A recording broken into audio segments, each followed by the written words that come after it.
Bag దిగింది. ఆ ఇంట్లో మిస్ అయింది. వాళ్ళ తల్లిదండ్రులు కూడా చూసుకోలేదు. దిగిన తర్వాత ఆ అమ్మాయి రైల్వే స్టేషన్ బయట తిరుగుతూ ఉంటే ఒక ప్రైవేట్ ఎంప్లాయ్ అతను ఏం చేశాడు, వాళ్ళ ఇంటికి ఏంటంటే ఇక్కడ బస్ స్టాండ్ దగ్గర క్రాస్ కంట్రీ నడుచుకుంటూ వాళ్ళు రైల్వే స్టేషన్ నుంచి పోయే టైంలో ఏం చేశాడు, ఈ అమ్మాయి బయట కూర్చుంటే ఆయన కొంచెం డ్రంకన్ కండిషన్, ఆ అమ్మాయిని రేప్ చేయడం జరిగింది.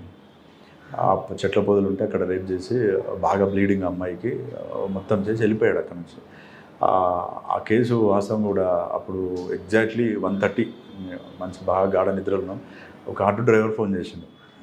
ఇంతకుముందు మీకు చెప్పినట్టు ప్రతి పర్సన్ కూడా ఇన్ఫర్మేంటే. ఫోన్ చేసి సార్ ఇక్కడ एक लड़की है सब इधर पूरा गंदा है पूरा खूना ऐसा जा रहा है सब అంటే ఏమైందంటే कुछ हुआ साहब अनकॉन्शियस हो रहा हूँ అంటే ठीक है मैं आ रहा हूँ అని నా దగ్గర అప్పుడు బుల్లెట్ ఉంటే వేసుకొని ఫాస్ట్గా వెళ్ళిపోయాను. అక్కడనే నేను పోయే వరకు అమ్మాయి మొత్తం బ్లడ్ ఉండే. ఆ నుంచి చూసి శ్రీధర్ రెడ్డి సార్కి ఫోన్ చేస్తే ఫస్ట్ హాస్పిటల్ షిఫ్ట్ చేసావు అమ్మాయిని అని చెప్పి షిఫ్ట్ చేసినాం. అయితే అందులో ఈ ఆటో డ్రైవర్స్ నైట్ ఎవరైతే తిరుగుతారో వాళ్ళు అందరూ కూడా మనకు డైలీ ఏం జరిగినా చెప్పేవాళ్ళు. అన్నోన్ పర్సన్ ఎవరైనా కనిపిస్తే వాడు ఒక చిన్న క్లూ ఇచ్చాడు. సార్ ఏమన్నాడంటే ఈ తెల్లవారితే పెద్ద ఇష్యూ అయిపోతుంది, ఎట్టి పరిస్థితిలో పట్టుకోవాలి ఎవరనేది. సీసీ కెమెరాస్ లేవు, ఏం లేవు, ఎవరో కూడా తెలియదు. అమ్మాయిని హాస్పిటల్లో చేంజ్ చేసి ఇక్కడ నుంచి షిఫ్ట్ చేద్దామని చెప్పేసి అమ్మాయిని సంగారెడ్డి షిఫ్ట్ చేశాం. ఈ ఆటో డ్రైవర్ని పిలిచి మాట్లాడినాం, మీరు ఎవరెవరిని తీసుకుపోయారు, ఎక్కడెక్కడ డ్రాప్ చేశారు. ఇందులో ఒక నౌషద్ అని ఒక ఆటో డ్రైవర్ అతను చెప్పాడు, సార్ మార్నింగ్ 4:30 ఆ టైంలో సార్ నేను మొత్తం తిరుగుతూ ఇంటికి పోతున్నా సార్. ఇంటికి పోతున్నప్పుడు ఒకడు తాగి సార్ దానికంటే ఈ అఫెన్స్ అయిన తర్వాత రామ్నగర్ బ్రిడ్జ్ ఉంటుంది, ఆ బ్రిడ్జ్ నుంచి అటు పోతున్నాడు సార్ వాడు. నాకు ఎందుకో తోడా డౌట్ అయ్యే సార్ ఇంకా ఊపిరాను అన్నాడు. అయితే ఇప్పుడు అక్కడ చాలా హౌసెస్ ఉన్నాయి, అప్పుడు ఓన్లీ ఒక 10 to 15 హౌసెస్ ఉండే అక్కడ. ఎందుకైనా మంచిది ఎలాంటి డ్రెస్ వేసుకున్నాడు అదంటే అతను చెప్పిండు, ఈ కొంచెం కంపెనీ కలర్ డ్రెస్ ఉంది సార్, యాష్ కలర్ డ్రెస్ ఉంది అని. అప్పుడు 4:30 అట్లా అవుతుంది. తెల్లవారు లోపల ఏదో ఒకటి చేయాలి అట్లని చెప్పేసి అందరు కానిస్టేబుల్ని పిలిపించి ప్రతి ఒక్క ఇల్లు ఒకరు చెక్ చేయండి, ఈ డ్రెస్సు ఎవరు వేసుకుంటే వాళ్ళని తీసుకొచ్చి కూర్చోబెట్టండి. అట్లా వాడు ఏం చేసి ఇంటికి పోయి డ్రెస్ ఇప్పేసి ఆ డ్రెస్ ఇంట్లో ఉంది. అయితే వాడిని అడిగితే అప్పుడే పడుకున్నట్టు తెలిసిపోయింది. పట్టుకున్న తర్వాత వాడు ఏం చెప్పలేదు. పిఎస్కి తీసుకొచ్చినాం. కొంచెం మా వేలు అడిగితే తప్పైంది సార్ అన్నాడు. వాళ్ళ దగ్గర బ్లడ్ స్టెయిన్స్ కూడా ఉండే బట్టలకి. లాకప్ వేసి సార్కి ఫోన్ చేసినాం, సార్ వాడు దొరికింది సార్ అని చెప్పి. సార్ వచ్చి బాగా హక్ చేసుకొని వెరీ గుడ్ షో, ఎక్సలెంట్ అయ్యేది. అది చాలా అసలు ఆ రోజు కనుక వాడు దొరకకుండా ఉంటే కొద్ది సెన్సేషనల్ అయ్యేది. కాకపోతే మళ్ళీ కొద్ది రోజుల తర్వాత ఆ అమ్మాయి మెంటల్ ఇన్బ్యాలెన్స్ తోటే బాయిలో దూకి సూసైడ్ చేసుకుంది, చనిపోయింది అమ్మాయి. ఆ కేసు ట్రయల్ కాకముందే చనిపోయింది అమ్మాయి. వాడు తర్వాత కనపడ్డాడు. ఆ తర్వాత ఇక వాడు కంప్లీట్ జైల్లో ఉండే, ఇక్కడ నుంచి వెళ్ళిపోయాడు కర్ణాటక అతను. తర్వాత మీకు బాగా గుర్తుండిపోయిన కేసుగా ఆ తర్వాత ఇక్కడ జైరాబాద్కు సంబంధించి చేసిన కేసుల్లో ఇంపార్టెంట్ కేసు అని అంటే ముత్తూట్ ఫైనాన్స్ సంబంధించింది. అందులో అది చాలా కొంచెం అంటే ఎవరీ పోలీస్ ఆఫీసర్ కూడా అట్లాంటి ఆపరేషన్ అనేది ఒకటి చేస్తే చాలా అంటే వైడ్ ఎక్స్పీరియన్స్ వస్తుంది. అది ఎట్లా అంటే అందులో దాదాపు 77 kgs గోల్డ్ థెఫ్ట్ అయింది. 77 kgs గోల్డ్. ఇక్కడ ముత్తూట్ ఫైనాన్స్ అని ఇక్కడ నుంచి ఎగ్జాక్ట్లీ 1/2 కిలోమీటర్ దూరంలో ఉంటుంది. అందులో మొత్తం గోల్డ్ కూడా 3 చెస్ట్లు ఉంటాయి. అంటే ఈ గోద్రేజ్ లాకర్స్ పెద్దవి ఉంటాయి. అందులో అల్మారాలో ఏవైతే ఉంటాయో అరలరాలు ఉంటాయో దాని నిండా ప్రతి దాంట్లో గోల్డ్ ఉంటుంది. 100 kgs అబోవ్ గోల్డ్ ఉంటుంది. కాకపోతే 3 ఓపెన్ చేశారు. 3 ఓపెన్ చేస్తే 3 కూడా బ్యాగులు ఓపెన్ కాగానే అది 2 days ఆపరేషన్. ఎవరైతే అఫెండర్స్ ఉంటారో వీళ్ళందరూ కూడా జార్ఖండ్ స్టేట్ వాళ్ళు. ఇది యాక్చువల్గా ఈ అఫెన్స్లో చెప్పడానికి ముందు వాళ్ళు ఏం చేస్తారంటే ఈ అఫెన్స్కి ప్లాన్ చేసుకోవడానికి కారణం దేవ్ సింగ్ అని చెప్పేసి ఒక నేపాలీ గూర్ఖా ఉంటాడు. ఇతను ముంబైలో ఉన్నప్పుడు ఒక మర్డర్ కేసులో జైలుకు పోతాడు. వీడు జైలుకు పోయినప్పుడు అక్కడ దొంగతనం కేసులో కమరుద్దీన్ షేక్, రెజావుల్ షేక్, తర్వాత బహరుద్దీన్ షేక్ అని వీళ్ళు కూడా ఒక థెఫ్ట్ కేసులో జైలుకి వస్తారు. ముంబై జైల్లో వచ్చినప్పుడు వీళ్ళందరూ అక్కడ పరిచయం అవుతారు. పరిచయం అయినప్పుడు మీరు ఎక్కడి నుంచి వచ్చారని పరిచయంతో మేము ఇట్లా దొంగతనాలు చేస్తాం అది ఇది అంటే నువ్వేం చేస్తావు అంటే నేను గూర్ఖా చేస్తా, ఎక్కడుంటావు అది అంటే నేను ఎక్కడుంటే అక్కడనే ఉంటా అని చెప్పేసి ఫోన్ నెంబర్లు మార్చుకున్నారు ఇద్దరు. ఈ ఫోన్ నెంబర్ ఇచ్చేసుకుంటారు. వచ్చిన తర్వాత వీడు ఒక 1-2 years తర్వాత జైరాబాద్కి వచ్చిండు. జైరాబాద్లో వచ్చి ఇక్కడ గూర్ఖా నైట్ తిరుగుతుండేవాడు. తిరుగుతున్నప్పుడు వాళ్ళు ఒకసారి కాల్ చేస్తే బహు సోనార్ అయితే ఇద్దరిది ఆ పావు ఎక్బార్ అని అంటే ఒకసారి వచ్చి చెక్ చేసుకొని పోయిరు. మామూలుగా వచ్చి చూసి 1 నెల తర్వాత ముత్తూట్ ఫైనాన్స్ ప్లాన్ చేశారు. ముత్తూట్ ఫైనాన్స్ ఎందుకు ఎంచుకున్నారండి? అయితే ముత్తూట్ ఫైనాన్స్ ఎన్నుకోవడానికి కారణం ఏంటంటే ఈ నేపాలీ గూర్ఖా ఎవరైతున్నాడో ఇతను మార్నింగ్ టైము మొత్తం రెక్కి చేసిండు. ఎంతమంది కస్టమర్స్ ఉంటారు, ఎక్కడ గోల్డ్ పెడతారు, ఎక్కువ గోల్డ్ పెట్టేది అందులోనే ఎక్కువ మంది. అతను చెప్పిండు ఇక్కడ ఉంటే ఇందులో చేస్తే మనకు వర్కౌట్ అవుతుంది. అయితే ఈ ఎవరైతే జార్ఖండ్ వాళ్ళు ఉన్నారో వీళ్ళు విపరీతమైన హార్డ్ వర్క్ చేస్తారు. వెల్డింగ్ ఎలా చేస్తారంటే వెల్డింగ్ స్టార్ట్ చేస్తే కంటిన్యూ 5-6 అవర్స్ కొడతారు. వెల్డింగ్ కంటిన్యూ ఓపెన్ అయిందా కొడతారు. అందులో ఒకడు రెజావుల్ షేక్ అని చెప్పేసి వాడిని మేస్త్రి అంటారు. వన్ పని ఇదే అన్నట్టు. అక్కడ బ్రిడ్జెస్ కట్టేటప్పుడు అతను చెప్తున్నాడు 4 days 5 days కూడా సార్ మాకు అలవాటు కంటిన్యూ చేసేస్తాం సార్, కొద్దిసేపు పడుకుంటే చాలు మళ్ళీ కంటిన్యూ వెల్డింగ్ చేస్తాం సార్ మేము. అట్లా ఏం చేశారంటే గ్యాస్ సిలిండర్స్ టోటల్ వీళ్ళు జార్ఖండ్ నుంచి ట్రైన్లో తెచ్చుకున్నారు. తెచ్చుకొని ఫస్ట్ ఫ్రైడే నైట్ వస్తారు, వచ్చి ఈ ఎవరైతే ఈ గూర్ఖా ఉన్నాడో వాళ్ళ ఇంట్లో స్టే చేస్తారు. Second Saturday holiday. Second Saturday night back side నుంచి డోర్ ఉంటుంది, చెక్క డోరు. ఆ డోర్ బ్రేక్ చేసుకొని లోపలికి వెళ్ళిపోతారు. లోపలికి వెళ్ళిపోయి 10 o'clock హాఫ్ స్టార్ట్ చేస్తారు. హాఫ్ స్టార్ట్ చేసి మార్నింగ్ 5 o'clock వరకు ట్రై చేస్తారు, కానీ ఓపెన్ కాలే. మళ్ళీ నెక్స్ట్ డే వస్తారు, సేమ్ 10 o'clock వచ్చేసి మళ్ళీ స్టార్ట్ చేస్తారు. గ్యాస్ సిలిండర్స్ సఫిషియెంట్ ఉన్నాయి వాళ్ళ దగ్గర. కంటిన్యూ కొడుతుంటే మార్నింగ్ 3:30-4 మధ్యలో ఓపెన్ అయిపోయినాయి.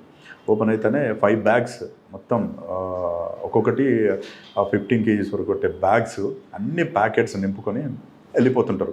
వెళ్ళిపోతున్న అందరూ బయటకు వచ్చారు. బస్ స్టాండ్ దగ్గరనే, బస్ స్టాండ్ దగ్గరకు వచ్చేసి బస్ స్టాండ్లో బస్ ఎక్కి ఇక్కడ నుంచి ఎంజీబీఎస్కి పోతారు. ఎంజీబీఎస్కి పోయి అక్కడ బస్సు దిగిపోతున్నప్పుడు మొత్తం 5 బ్యాగులు నింపుకొని పోతుంటారు.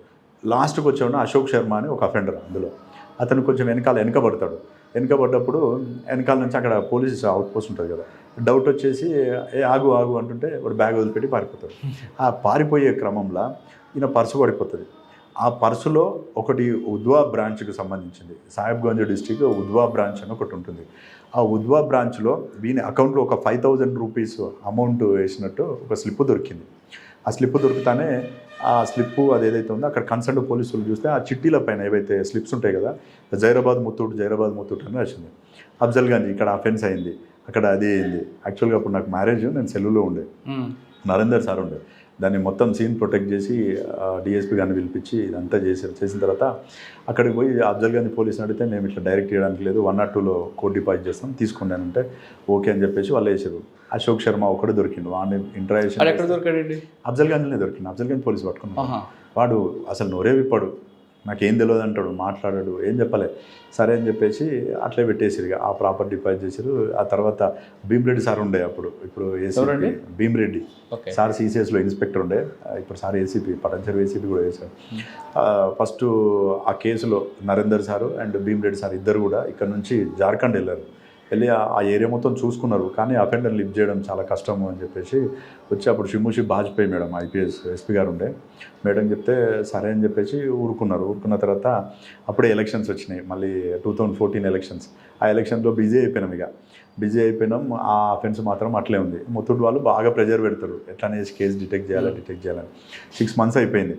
అప్పుడు స్టార్ట్ చేసాం. 6 months తర్వాత ఏం చేద్దామని మొత్తం ఫైల్ అంతా తీసుకొని స్టడీ చేస్తే మెయిన్ మనకు క్లూ ఏందనంటే ఆ బంగారం దొరికిందనుకంటే వాడిని అడిగితే ఏమీ చెప్పాడు అశోక్ శర్మ. అసలు ఈ అకౌంట్ నెంబర్ ఏందని చెప్పేసి నేను శ్యామల వెంకటేష్ సార్ ఇద్దరమే పోయినాం. జార్ఖండ్ పోయాం, సాహిబ్గంజ్ డిస్టిక్ పోయి అక్కడ నుంచి ఉద్వా బ్రాంచ్కి పోయినాం. ఉద్వా అనేది ఒక ప్లేస్, అది ఆడ పోయి బ్యాంక్ మేనేజర్ని కలిస్తే ఆయన రిక్వెస్ట్ చేసాం ఈ అకౌంట్ ఎవరిది అంటే చెప్పిండు, ఇట్లా పలానా అశోక్ శర్మది అది అని చెప్పిన తర్వాత మన ఇల్లు అన్నీ ఐడెంటిఫై చేసాం. ఒక చిన్న రిక్వెస్ట్ చేసినాం, సార్ ఈ అకౌంట్లో ఇది ఇట్లే రన్ చేయండి, దీన్ని డిస్టర్బ్ చేయకండి, కొంచెం నా పర్సనల్ నెంబర్ పెట్టండి అందులో రిక్వెస్ట్ చేసి పెట్టను అన్నాడు. అంటే అక్కడ నుంచి పోయి ఆ సాహిబ్గంజ్ డిస్ట్రిక్ట్ ఎస్పీని కలిసి లీడ్ బ్యాంక్ మేనేజర్కి ఫోన్ చేపిస్తే వీళ్ళు తెలంగాణ ఆంధ్రప్రదేశ్ నుంచి వచ్చారు, వీళ్ళకి ఎట్టి పరిస్థితుల్లో మీరు సాయం చేయాల్సిందంటే ఆయన సరైన కన్సర్న్ మేనేజర్ చెప్తే మళ్ళీ 3 days తర్వాత పోయి ఆయనని కలిస్తే ఆయన అకౌంట్లో నా పర్సనల్ నెంబర్ యాడ్ చేసిండు. అయితే వీడు అఫెండర్ దొరికిన తర్వాత మెయిన్ అఫెండర్ ఎవరైతే ఉన్నారో కమరుద్దీన్ షేక్, ఆ ఏటీఎం కార్డు అకౌంట్కి సంబంధించి వాడుతుండు.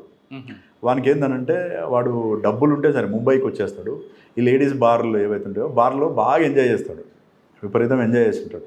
అట్లా ఒక 2 months తర్వాత ఒకరోజు సాయంత్రం పూట 7:30 టైంలో ఒక మెసేజ్ వచ్చింది నాకు మొబైల్కి, నిఖితా బార్ అండ్ రెస్టారెంట్లో వాడు స్క్వైప్ చేసినట్టు 2,000 రూపీస్ స్క్వైప్ వాళ్ళే ఆ స్క్వైప్ చేసిండు. స్క్వైప్ చేయగానే మెసేజ్ వస్తానే మెసేజ్ ఇమ్మీడియట్లీ సీఏ గారికి చెప్తే తిరుపతన్న సార్ డిఎస్పీ ఉండే అప్పుడు తిరుపతన్న సార్ చెప్తాను ఏం చేస్తాం అన్నాడు. మీరు పర్మిషన్ ఇచ్చి వెళ్ళిపోతాం సార్ అన్న. ఓకే వెళ్ళిపో అన్నాడు. 4 కానిస్టేబుల్స్ ఏమాత్రం ఆలోచించాలి, ఇమ్మీడియట్లీ వెళ్ళిపోయినాం ముంబై పోయి అది మొత్తం జస్ట్ నెట్లో చూసుకునే, మాకు ఏం తెలియదు అసలు అది ఎక్కడ. మొత్తం సెర్చ్ చేస్తే ఆ పన్వేల్ ఏరియాలో నిఖితా బార్ అండ్ రెస్టారెంట్ అని ఉంది. ఒకటి ఐడెంటిఫై 2 days పట్టింది దానికి. అడిగి పోయిన తర్వాత అది 7 o'clock ఓపెన్ అవుతుంది బారు, 9 o'clock క్లోజ్ అవుతుంది. ముంబైలో అన్ని బార్లు కూడా 7కి ఓపెన్ అయ్యి 9 క్లోజ్ అయిపోతాయి, లేడీస్ బార్లు అన్నీ. అయితే వాడకపోతే ఒక సంగమేష్ అని ఒక మేనేజర్ని పట్టుకొని వానికి కొన్ని డబ్బులు ఇచ్చినాం, ఒక 5,000 రూపీస్ ఇచ్చేసి అప్పటికి ఈ పలానా నెంబరు పర్సన్ ఇట్లా ఈ పేరు మీద వస్తాయని చెప్పేసి అన్న ఫేస్బుక్ ఉండే మనకి, ఆ ఫేస్బుక్ ద్వారా ఫోటో తీసుకున్నాం. చూపిస్తే వాడు ఐడెంటిఫై చేసి ఎస్ ఈ పర్సన్ వస్తాడు సార్, అప్పుడప్పుడు వచ్చి బాగా ఎంజాయ్ చేసిపోతాడు సార్, డబ్బులు విపరీతంగా చదువుతాడు అది అని చెప్పాడు. మేము ఇక్కడే ఉంటాం 10 days అయినా 15 days అయినా, అతను ఎప్పుడు వచ్చినా సరే మాకు చెప్పు అని చెప్పినాం. ఆ 10 days ఉన్నాం, వాడు రాలే. మళ్ళీ హైదరాబాద్ వచ్చినాం, వాడు వచ్చినాడు. మళ్ళీ మెసేజ్ వచ్చింది, మళ్ళీ పోయిన తర్వాత వాడు అక్కడే ఉన్నాడు. అయితే 2 days వెయిట్ చేసాం, 2 days వరకు వాడు రాలే. అయితే ముంబై తిరుగుదామని చెప్పేసి బాంద్రా ఏరియాకి పోయినాం మేము. ముంబైలో విపరీతమైన ట్రాఫిక్ కదా, తెలియదు మాకు. పోయి బాంద్రా ఏరియాలోనూ వాడు బార్కి వచ్చింది. ఆ నుంచి ఇక్కడికి వచ్చే వరకు టైం క్లోజ్ అయింది, మళ్ళీ పోయిండు. ఇంక ఇట్లా లాభం లేదని చెప్పేసి మనం నమ్ముకున్నది CDR. 10 రోజులు ఏం చేస్తారండి? వెయిట్ చేసాం వస్తాడని చెప్పేసి, ఎందుకంటే మన ఫోన్ నెంబర్ బోర్ అంటే తప్పదు కదా, వెయిట్ చేయాల్సింది. అదే కదా పేషెన్సీ కావాల్సింది మన క్రైమ్లో. అంత అంటే పట్టుకోవాలన్న ఒక జీలు గట్టిగా ఉంది. వానొక్కని పట్టుకుంటే ఎట్టి పరిస్థితిలో తెలిసిపోతుందని మనకు ఉన్నది ఒక్క క్లూ అది. ఇక ఆ తర్వాత ఇది కాదని చెప్పేసి మళ్ళీ వచ్చినాం. CDRs ఇక ఏమైనా చేయాలని చెప్పేసి ఇక్కడ డంప్ అక్కడ డంప్ తీసి డంప్ పెట్టేసి ముంబైది అది కంపేర్ చేస్తే వన్ నెంబర్ వచ్చింది. నెంబర్ కంటిన్యూ ట్రాక్ చేసుకుంటూ మన హైయెస్ట్ CDRs ఎవరున్నాయి ఏం కథ అని చూస్తే వీడు మళ్ళీ ఒక నేపాలీ అతనికి కాంటాక్ట్ ఉన్నాడు. నేపాలీ ఓకే, ఒక నేపాలీ గూర్ఖాకు ఇంకొక కాంటాక్ట్ దొరికింది. జీడిమెట్ల ఏరియాలో ఉంటుండే. ఆ జీడిమెట్ల వాణి పట్టుకుంటే వాడు ఇది మా మామ నెంబర్ సార్, చెన్నైలో ఉంటాడని చెప్పింది. ఆ చెన్నైలో వీనితో వాడిని పిలిపించి దామామ కొంచెం అది ఉందంటే అతను వచ్చింది ఇడికి. ఆ చెన్నైలో ఉన్న వానికి ఈ కమరుద్దీన్ కాంటాక్ట్లో ఉన్నాడు. వీనితో ఫోన్ చేయించినాం. అయితే వీడిద్దరు కలిసి ఒక థెఫ్ట్ కేసులో జైలుకు పోయారు ఇద్దరు. వాడు చెప్పంగానే అయితే అక్కడ పోయిన తర్వాత ఈ పైసలన్నీ అయిపోయినాయి. ఇక తాగి తిరగడమే కదా వీళ్ళ పని. ఒక మంచి ఆ ప్లేస్ చూసినా మంచి బ్యాంక్ ఉంది అంటే ఇక్కడ చెప్తే వానికి డౌట్ వస్తుందని పూణే అని చెప్పించినాం. మనం పూణేలో ఉంది ఆ ఫ్రెండ్స్ వచ్చేయని అన్నాడు. ఫస్ట్ ఎక్కడ కలుద్దామంటే హైదరాబాద్లో కలుద్దాం మనం అని అన్నాడు. ఫ్లైట్లో తిరుగుతారు వీళ్ళు అందరూ, అఫెండర్స్ అందరు కూడా. మంచి టక్ వేసుకొని ఫ్లైట్లో టికెట్ బుక్ చేసుకున్నాడు. అయితే నేను ఎయిర్పోర్ట్లో పనిచేసిన కాబట్టి ఇమిగ్రేషన్ కొంచెం ఇది ఉండే, మన ఆధార్ కార్డు మన దగ్గర ఉంది. ఆధార్ కార్డు డీటెయిల్స్ చెప్తే వాళ్ళు చెప్పేశారు నేను పలానా కింగ్ఫిషర్ ఉండే, కింగ్ఫిషర్లో ఫ్లైట్ బుక్ అయింది, connecting flight Bengaluru to Hyderabad. Night వాడు అక్కడికి 12 o'clock అక్కడ దిగుతాడు. మళ్ళీ కనెక్టింగ్ ఫ్లైట్లో మార్నింగ్ 4:45 హైదరాబాద్లో దిగుతాడు. DSP గారు, CI, నేను ఒక 10 మంది వినోమానికి పోయి నన్ను లోపలికి పోమన్నాడు. నాకు అక్కడ కొద్దిగా ఆ లోపల పరిచయాలు ఉండేసి ఇమిగ్రేషన్ బ్లేజర్ వేసుకొని లోపలికి వెళ్ళిపోయినాం. ఆ లాడర్ దగ్గరికి పోయి నిలబడ్డా. మంచి రేబాన్ గ్లాసులు పెట్టుకొని, బ్లూ కలర్ షర్ట్ వేసుకొని, ప్యాంట్ వేసుకొని, టక్ వేసుకొని, ట్రావెల్ బ్యాగ్ పట్టుకొని వస్తుంది సల్మాన్ ఖాన్ లెక్క. పోయి వెనకాల నుంచి పట్టుకోగానే వానికి షాక్ ఇస్తే ఎట్లయితే జలకి ఒక్కసారి పరిశాన్ అయిపోయింది. వానే ఫస్ట్ డైరెక్ట్ అతన్ని పట్టుకున్నాం, డైరెక్ట్ రన్వే మీద పట్టుకొని చలో అంటే మేరకు క్యూ పగడే కాముష్ ఆవాప్ అని చెప్పేసి దగ్గర పిస్టల్ ఉంటే తీసుకొచ్చి ఇంట్రాగేషన్ చేసిన తర్వాత చెప్పేసిండు, మొత్తం చెప్పేసిండు. సార్ అపెండ్ చేసినాం బౌద్ధ సోనా మిలే హమారేకు ఓ పూరా जाने के टाइम पे ऐसा एक बैग इधर और एक కలకత్తాలో ఒక బ్యాగ్ వదిలేసారు. అది కూడా అయితే వాళ్ళు ఏం చేశారంటే మనం ట్రైన్ కూడా ట్రాక్ చేసాం. వీళ్ళు వెళ్ళిపోతున్నప్పుడు ఏ ట్రైన్ ఎక్కిరని చెప్పేసి అక్కడ కలకత్తా పోలీస్కి చెప్తే ఆ ట్రైన్ కంటే ముందు, కలకత్తా కంటే ముందే డ్రాప్ అయ్యారు. వీళ్ళు డ్రాప్ అయినప్పుడు అన్ని రైల్వే స్టేషన్ అలర్ట్ చేశాం కదా, వాళ్ళు ఏం చేశారంటే ఎక్కడెక్కడైతే ముందు డ్రాప్ అవుతారో ఆ రైల్వే పోలీస్ బాగా యాక్టివ్ ఉన్నారు. చూసి వీళ్ళు పోలీసులు చూసి దిగే బ్యాగులు కూడా చెప్పేసాం మనం, పెద్ద బ్యాగ్స్ ఉండొచ్చు వాళ్ళ దగ్గర. ఆ బ్యాగ్లో ఎమ్మటి పడితే ఒక బ్యాగ్ వదిలేసి పారిపోయారు. ఇంకా 3 బ్యాగులు అక్కడ మిగిలినాయి. అచ్చా అని చెప్పేసి మళ్ళీ తర్వాత పోయి అక్కడ వాళ్ళు కూడా డిపాజిట్ చేశారు. అది బ్యాంక్ నుంచి రికవర్ చేసుకున్నాం. ఆ తర్వాత ఇక్కడ ప్లాన్ చేసాం. ఇక పూణే ఆల్రెడీ అఫెన్స్ ప్లాన్ చేసాం కదా, కమరుద్దీన్ తోటి వాళ్ళందరికీ ఫోన్ చేపించి, రిజావుల్ షేక్ గారికి, బదరుద్దీన్ షేక్కి వీళ్ళందరికీ ఫోన్ చేపిస్తే వాళ్ళందరూ కూడా ఓకే మేము వస్తాం అక్కడికి అని చెప్పేసి చెప్పారు. కానీ రావట్లేదు, అంత ఈజీగా ఎవరు నమ్మట్లేదు. ఇట్లా కాదని చెప్పేసి చామల వెంకటేష్ సారు, నేను, మన శ్రీనివాస్ నాయుడు సారు, వీళ్ళు బాగా యాక్టివ్ సార్. వాళ్ళు విపరీతం ఎంకరేజ్ చేసేవాళ్ళు. అసలు క్రైమ్ చేస్తున్నానంటే పోయినాం. అప్పుడు పోయేసి అక్కడే స్టే చేశాను. ఇక జార్ఖండ్ పోయినాం. జార్ఖండ్ పోయి అక్కడ ఇక్కడ నుంచి ఇక్కడ కొంతమంది అరటి దుకాణంలో వీళ్ళు మార్కెట్ వాళ్ళు ఉంటారు కదా, వీళ్ళు ఇక్కడ నుంచి అక్కడికి పప్పులు సప్లై చేస్తారు. అక్కడ ఒక మార్కెట్ అతన్ని పట్టుకున్నాం. ఆయనకి రాజ్మహల్ అని ఒక ఏరియా ఉంటుంది, రాజ్మహల్ ఏరియాలో వీళ్ళవి అక్కడ పల్లెల్ని టోలాస్ అంటారు. మనం ఇక్కడ పల్లె అంటాం కదా, పలానా మామిడి పల్లె అని, ఈ పల్లి ఆ పల్లి అంటాం కదా, అక్కడ టోలాస్ అంటారు. టఫ్ టోలా అని విలేజ్లు ఉంటాయి. ఈ టఫ్ టోలలో 3 అఫెండర్స్ ఉంటారు. ఆ ఇండ్లన్నీ చూసుకున్నాం. పైగా చూసుకున్న తర్వాత వచ్చి ఆ పప్పు మిల్లులో ఉండాలి నైట్. అక్కడ స్టే చేసినాం 15 days అట్లా స్టే చేసినాం. అలా ఏరియా అన్నీ గుడిసెలు మొత్తం చాలా ట్రై చేసినాం. ఆ గంగా నదిలో ఒక నైట్ పోయి ఆ రాజ్మహల్ ఏరియాలో అంబుష్ వేసుకుని ఉన్నాం. అక్కడ ఒక దగ్గర జల్సా అవుతుంది, ఆ జల్సా ఏరియాలో వస్తారని చెప్పేసి మనకు ఈ అఫెన్స్ మొత్తంలో కూడా మాకు లక్ ఏంటంటే అక్కడ విజయలక్ష్మి మేడం అని మన ఏపీ మేడం ఐపీఎస్ మేడం ఉండే అక్కడ ఇక్కడ జార్ఖండ్లో. మేడం అప్పుడు ఎస్బీలో ఉండే. మేడం పోయి కలిసినాం. ఈ త్రూ నరేందర్ సార్ ఫస్ట్ పోయి కలిస్తే సార్ చెప్పిండు మీరు శివ పోయి కలవండి మేడం అంటే కలిస్తే అక్కడ ఒక మెయిన్ ఆలం కాచోర్ వాని పేరు, వాడు మోస్ట్ అఫెండర్, వాడు ఆ ఏరియా అన్నట్టు. వాడు మొత్తం పట్టిస్తా కానీ డబ్బులు బాగా అడిగిండు. ఒక ఆ అఫెన్స్లో అసలు యాక్చువల్గా మెయిన్ అఫెండర్ని లిఫ్ట్ చేసే రోజు వాడు నాకు అపాచీ బైక్ కావాలంటాడు. అపాచీ బైక్ ఇప్పిస్తే పట్టిస్తా, లేకపోతే పట్టి అని అంటాడు. శ్యామల వెంకటేశ్వర, నేను శ్రీనివాస నాయుడు సార్ ముగ్గురం ఉన్నాం. ఏటీఎంకి పోతే 40,000 వస్తాయి లిమిట్. అకౌంట్లో పైసలు లేని అకౌంట్లో సాలరీ డబ్బులు మస్తున్నాయి, 1 lakh 1.5 lakh పోయి తీస్తే 40,000 వస్తుంది. వాడు అయితే యాక్చువల్గా ఏంటంటే ఇందులో మెయిన్ రిసీవరు రజాక్ ముఖ్య. వాడు పోలీస్ తిరుగుతారని మనకు కొంచెం తెలిసిపోయి బంగ్లాదేశ్ వెళ్ళిపోయాడు. ఆడ బార్డర్ మాల్దా డిస్టిక్ ఉంటుంది. ఆ డిస్టిక్ నుంచి 11 kilometers పోతే బంగ్లాదేశ్లో పడిపోతారు. ఆ మేకలు బర్రెలు కాసుకుంటాను పోయి అందులో పడిపోయిండు. వాడు వస్తారు ఇడిగా. ఒకరోజు వీడంతా ప్లాన్ చేసిండు, ఏదో వేసి మొత్తానికి పిలిపించిండు మాల్దాకి. మాల్దా దగ్గర కాలియా చౌక్ అని ఉంటుంది. అక్కడ చాలా ఫేమస్ కౌంటర్ ఫేక్ కరెన్సీ. ప్రతి అఫెండర్ దగ్గర వెపన్ ఉంటుంది అలా. పని పిలిపించిండు చూపిస్తా అంటాడు. బైక్ ఇప్పిస్తేనే చూపిస్తా అంటాడు. ఏటీఎం కార్డు పెట్టుకో, ఇందులో 1.5 lakh ఉంది, నువ్వు తీసుకుంటే నల్లేను మెనక్ ఏటీఎం కార్డు నాకు గాడి ఓనా అంటాడు. వాడిని రిక్వెస్ట్ చేసి ఆ 40,000 ఇచ్చేసి అప్పుడు ఇక డ్రా చేసేటట్లేదు, డబ్బులు వస్తలేవు, మళ్ళీ రేపటి వరకు ఆగాలి అని బాగా రిక్వెస్ట్ చేసిన తర్వాత వాడు సరే అని చెప్పి ఒప్పుకున్నాడు. అవన్నీ ఒక చౌరస్తా దగ్గరికి బజ్జీలో బండి ఉంటుంది కదా, మిర్చి బండి దగ్గరికి తీసుకొస్తే వాడు అని నిలబడ్డాడు. వాడిని లిఫ్ట్ చేసుకున్నాం. వాడిని తీసుకొని వచ్చేసిన తర్వాత వాడు మొత్తం బంగారం కరగబెట్టేసినాం సార్, కరగబెట్టేసి అమ్మేసినాం. నాకు కొంత టైం ఇస్తే రికవరీ చేయగలుగుతాను. ముత్తూట్ వాళ్ళని పిలిపించేసి వాళ్ళతోటి మాట్లాడిన తర్వాత మొత్తం ఒక గోనె సంచి ఉంటుంది కదా, గోనె సంచి నిండా పైసలు తీసుకొని వచ్చి ఇన్ని డబ్బులు వస్తాయి సార్ అంటే, ఇది కాదు మాకు కావాల్సింది బంగారం, నువ్వు ఎక్కడ పెట్టినావు అంటే ఈ డబ్బులు పెట్టి నేను తీసుకురాగలుగుతా అంటే ఫస్ట్ డబ్బులతో మేనేజ్ చేద్దాం అనుకుంటే ఎవరిని ముత్తూట్ వాళ్ళని. వాళ్ళు లేదు పోయినా గోల్డే కావాలి ఇంటాక్ట్ ప్రాపర్టీ అంటే వాళ్ళు మళ్ళీ పోయి ఎక్కడైతే అమ్మిరో ఆ సోనార్ అంటారు వాళ్ళని, ఈ సాంగ్లీ డిస్టిక్ వాళ్ళు అక్కడ బంగారం కరగబెడతారు. వాళ్ళకి పోయి ఇచ్చిన డబ్బులు ఏదైతే రిటర్న్ ఇచ్చేసి మళ్ళీ ఆ గోల్డ్ అంతా కూడా రికవరీ ఇచ్చారు. టోటల్ ఆ కేసులో ఏంటంటే